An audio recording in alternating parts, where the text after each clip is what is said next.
Sean can answer why BGMI is so successful. Like, what are those key aspects?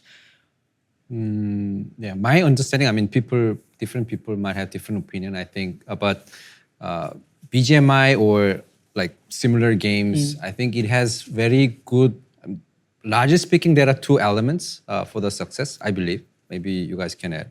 So one thing is social aspects, definitely. Like it is most fun when you are playing with the other squad members, other three members as a team, which you can keep talking through the voice chat over the like 30-minute or 40-minute session, which give a good reason for playing another session, maybe tomorrow or next week, next weekend, which that is a one factor. And second factor is unpredictability.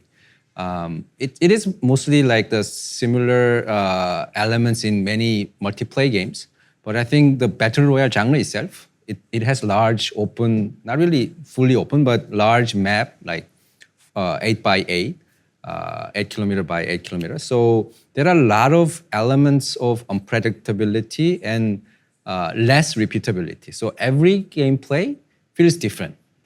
You cannot really make it if it is a story-based game, right? If you play 10 hours, 20 hours, then it's finished. Yeah, I've got a slightly different perspective. I'd love to hear your take on this, Sean. I don't know if I've ever talked to you about this before, but I believe that games are actually a manifestation of a latent human desire. So I think that people generally have in their psychology a need for something. And so, I believe that games allow people to manifest those desires in some way. So, Which psychological desire, though? So let me give you a few examples. So the 35-year-old soccer mom in the US who's driving her kids to school all day, going home, washing the dishes, doing the laundry, but doesn't feel like there's much progress happening in her life. But then when she plays Candy Crush Saga, she makes progress. She can see development. She can see all these bright lights and positive reinforcement. And I also think that for some guys, it's like there's a latent human desire for war, to show that I'm special. Yeah. And Battle Royale in particular, and I agree with you, right? And in terms of like the variability, right? And there's been studies. I don't know if you guys are familiar with the Skinner box, but What is the Skinner box? A Skinner box. So there was a research scientist named B.F. Skinner who did a study on rats that showed like how can I get a rat to press this button more often, even though there's an electric shock. And then they tried different kinds of ways to incentivize that rat to push the button. And what they found is that if you provided variable rewards, then the rat will keep pushing that button forever. Yeah. And so That's why slot machines. And the way that Battle Royale is structured, it's variable. And there's two other aspects. So one, I remember hearing an interview with Ninja who said that the special thing about Battle Royale is that every Battle Royale is like a new story because of that variability aspect. But the one other thing I would say is that on top of that, plus I think that it speaks to Indian culture. Like I think that Indians have a latent desire to feel special, to feel like, yes, I won Battle Royale. I was the best out of 100 people. Why would you? Is that a cultural thing where Indians feel differently from Americans? I think it's the similar psychology. Actually, the psychology is the same for Americans, right? Because in America, shooters are number one. Battle Royale is number one in the States as well. It's not true for Japan. Japan RPGs are number one for whatever reason. What are RPGs? Role-playing games. So they really love role-playing games, more than shooters. But in India and the US, I think it's a similar psychology. Battle Royale and PUBG in particular has, though, is what I call a high climax moment. Meaning, so there's like one definition of art, and the definition of art that I ascribe to is that for me, art is something that makes the user feel something. So from that perspective, that's what Battle Royale does really well. What I believe inherently is all humans are permanently chasing status. status in any way. I can be really moralistic about something, really altruistic.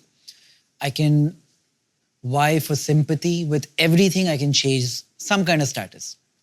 So when we're talking about status in gaming, do you think it's my skill being better than Sean's, for example, which is giving me status? Or is it something more ulterior, something below that? I mean, I think status can be gained in many ways. So for the kind of game, if it's a shooter game, if it's like PUBG, then it will be skill.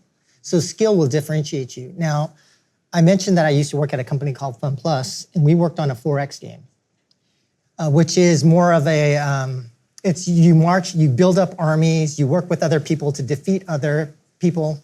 And like Age of Empires back in the day?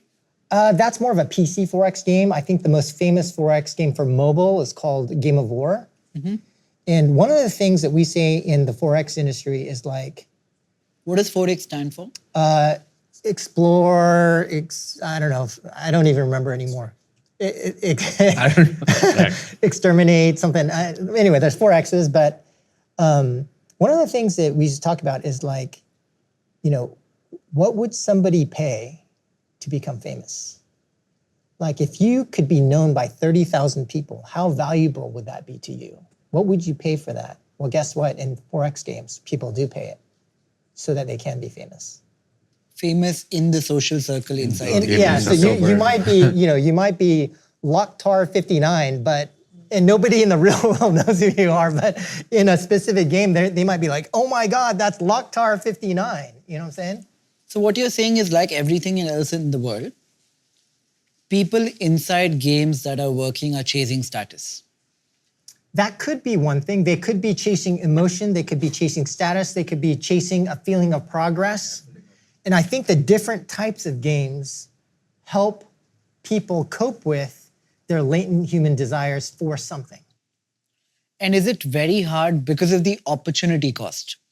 If I have spent X amount of time on a particular game, derived Y amount of status, is there a big moat because of that? I will not switch from that game to another because I'll have to rebuild status. Is there a way to transition status from one game to another? Not as far as I know, not right now. I mean, that was I'm not sure how familiar you are with crypto games, but that was like one of the things they were trying to do is to help transfer assets between games, but that never really worked out yet.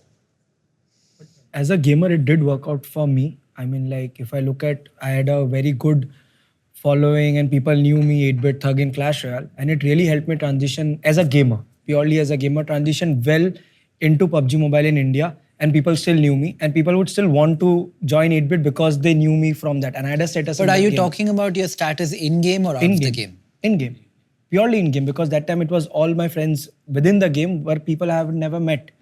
So I believe that it really helps, but that's a gamer perspective. It could be a unique case as well, but it helps. Hi, I'm Nikhil Kamath. I'd love to know what you thought of the episode. Comment, like and subscribe, and thank you for watching.